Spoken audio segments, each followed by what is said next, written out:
ان اللہ ملائکۃ یصلون علی النبی یا ایھا الذین آمنوا یصلوا علیہ وسلموا تسلیما اللہم صلی علی محمد وآل محمد۔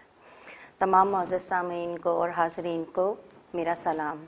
میں ہوں آپ کی میزبان امبرین فاطمہ، اور آج ہم بات کریں گے مباہلہ کے دن کے خصوصی موقع پر۔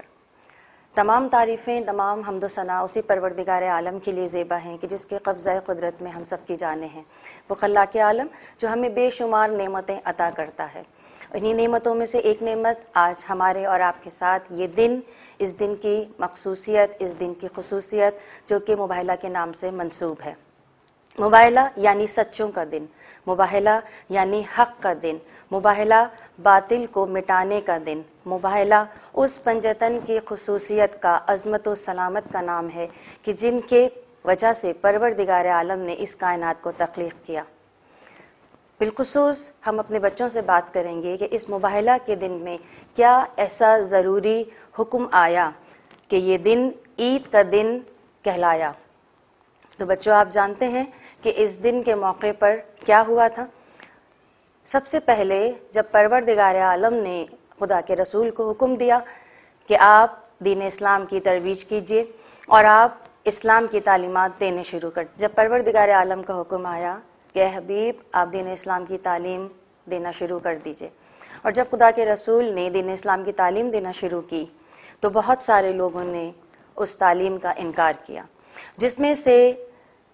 عیسائی ایک ایسا قبیلہ، ایک ایسی قوم، ایک ایسا مسلک تھا کہ جو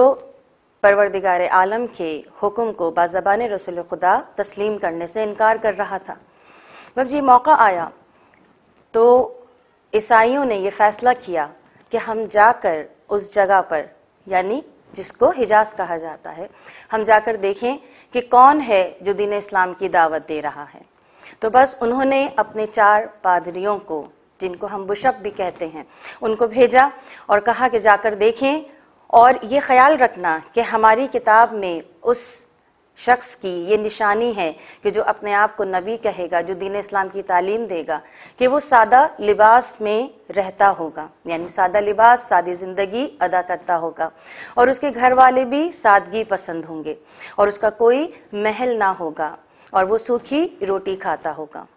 بس اب جب یہ عیسائیوں کا قافلہ گیا ہے حجاز میں، اور جا کر ایک مرتبہ یہ بآواز بلند پوچھتے ہیں کہ لوگوں بتاؤ تم میں سے بادشاہ کون ہے؟ سب حیران و پریشان ہیں کہ بادشاہ کون؟ کہا ہاں اس کا نام محمد ہے اور وہ بادشاہ ہے۔ کہا یہاں تو کوئی ایسا شخص نہیں ہے کہ نہ جس کا کوئی محل ہو اور نہ ہی وہ بادشاہ ہے۔ کہا اچھا تو پھر اس نام کا کوئی شخص ہو ہمیں اس سے ملوا دیجئے۔ اب جب ملوانا جاری کیا اور جب ملا اور جب جا کر دیکھا تو کیا دیکھتے ہیں کہ وہ خدا کا رسول جن کا نام محمد عربی، محمد مصطفیٰ صلی اللہ علیہ وآلہ وسلم، اللہم صلی علی محمد وآل محمد، وہاں موجود ہیں، جو کہ نہایت ہی سادہ زندگی گزار رہے ہیں، جن کے آگے سوکھی روٹی رکھی ہوئی ہے، اور جن کے اہل و عیال بھی نہایت ہی سادہ زندگی گزار رہے ہیں۔ اور پھر کیا دیکھتے ہیں یہ پادری کہ وہ جن لوگوں سے بھی مل رہے ہیں، وہ چاہے جتنے ہی کم سن ہوں یا جتنے ہی بزرگ ہوں یا وہ جتنے ہی غریب ہوں، سب سے ایک جیسا جھک کے ملتے ہیں، سب کی تعظیم کرتے ہیں، اور اخلاق ایسا کہ سب انہیں سچا کہتے ہیں، صادق اور امین کہتے ہیں۔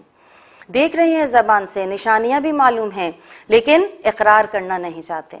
جب خدا کے رسول نے انہیں اسلام کی تعلیمات دیں تو کہا ہم نہیں مانیں گے، یعنی دل میں یہ سوچ رہے ہیں کہ یہ سچ کہہ رہا ہے لیکن زبان سے اقرار نہیں کر رہے۔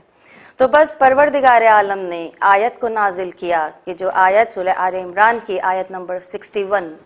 کہ جس میں پروردگار عالم نے کہا کہ کہہ دیں حبیب کہ آپ اپنے نفسوں کو لائیں، آپ اپنے بیٹوں کو لائیں، آپ اپنی عورتوں کو لائیں، اور آپ بھی اپنی عورتوں کو، اپنے نفسوں کو، اپنے بیٹوں کو لے کر جائیں، اور پھر جھوٹوں پر خدا کی لعنت کیجیے۔ اور اس آیت کی ترتیب سے سب نے دیکھا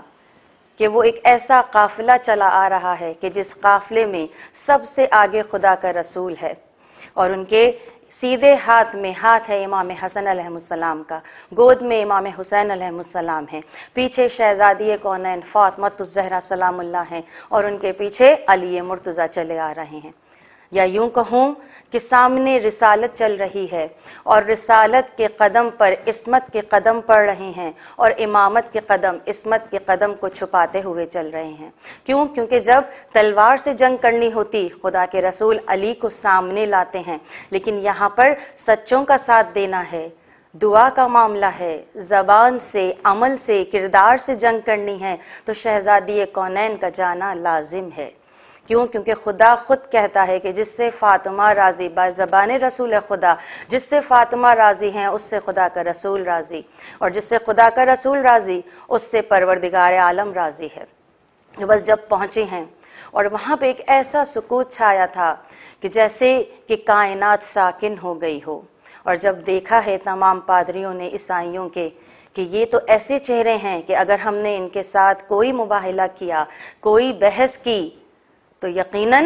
ہم ذلیل و خوار ہو جائیں گے۔ تو بس انہی پادریوں میں سے ایک پادری جو سب سے بڑا بشپ تھا، اس کا نام عاقب تھا، اس نے کہا خدا کی قسم کہ جس کے قبضہ قدرت میں میری جانیں ہیں، یہ وہ ایسے چہرے میں دیکھ رہا ہوں کہ اگر یہ چہرے حکم دے دیں کہ پہاڑ اپنی جگہ سے ہل جائے تو بس پہاڑ اپنی جگہ سے ہل جائے گا، ان سے مباہلہ نہ کرنا۔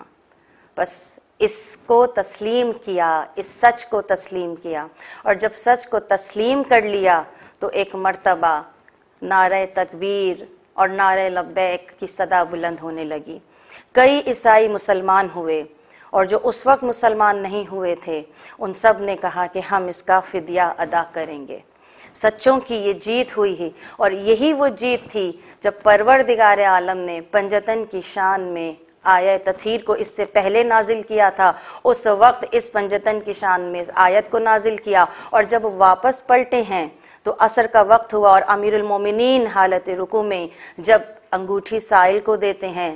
تو پروردگار عالم نے آیت نازل کی کہ جس سے دین مکمل ہو گیا ہے۔ تو یہ پنجتن کہ جن کی ذات کی وجہ سے پروردگار عالم نے اس کائنات کو خوبصورتی بخشی ہے۔ بقول شاعر، توحید کی طرح ہیں عدالت میں 5 حرف،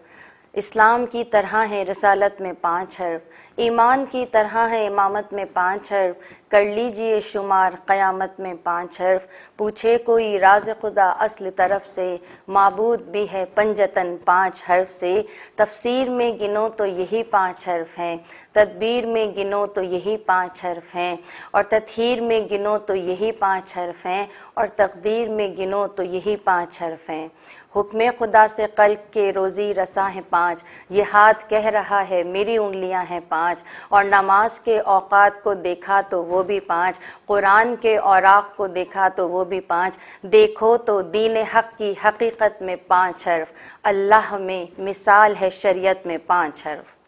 ہماری دعا ہے پروردگار عالم اس عید کو تمام امت مسلمہ کو صحیح سے منانا نصیب کرے، بالخصوص چونکہ یہ سچوں کا دن ہے اور یہاں پر حق ہے جو باطل کو مٹانے کے لیے ہے، تو ہم سب کو اپنے آپ سے یہ عہد کرنا چاہیے کہ ہم سچے امام زمانہ کے سپاہی بنیں، سچے اہل بیت کے چاہنے والے بنیں، اور وہ کب ہو سکتا ہے؟ بالخصوص ہم اپنے بچوں سے بات کریں گے، وہ کب ہو سکتا ہے؟ جب ہم اپنی زندگی میں سچ کو شامل کریں گے، منافقت کو ختم کر دیں گے، جھوٹ کو اپنی زندگی سے نکال دیں گے۔ جس دن ہم اپنے آپ سے ایماندار ہو جائیں گے تو سمجھیں در حقیقت ہم نے در اہل بیت کے در کو پا لیا ہے، اور جب اہل بیت ہم سے راضی ہوں تو خدا بھی ہم سے راضی ہوگا۔ بہت شکریہ۔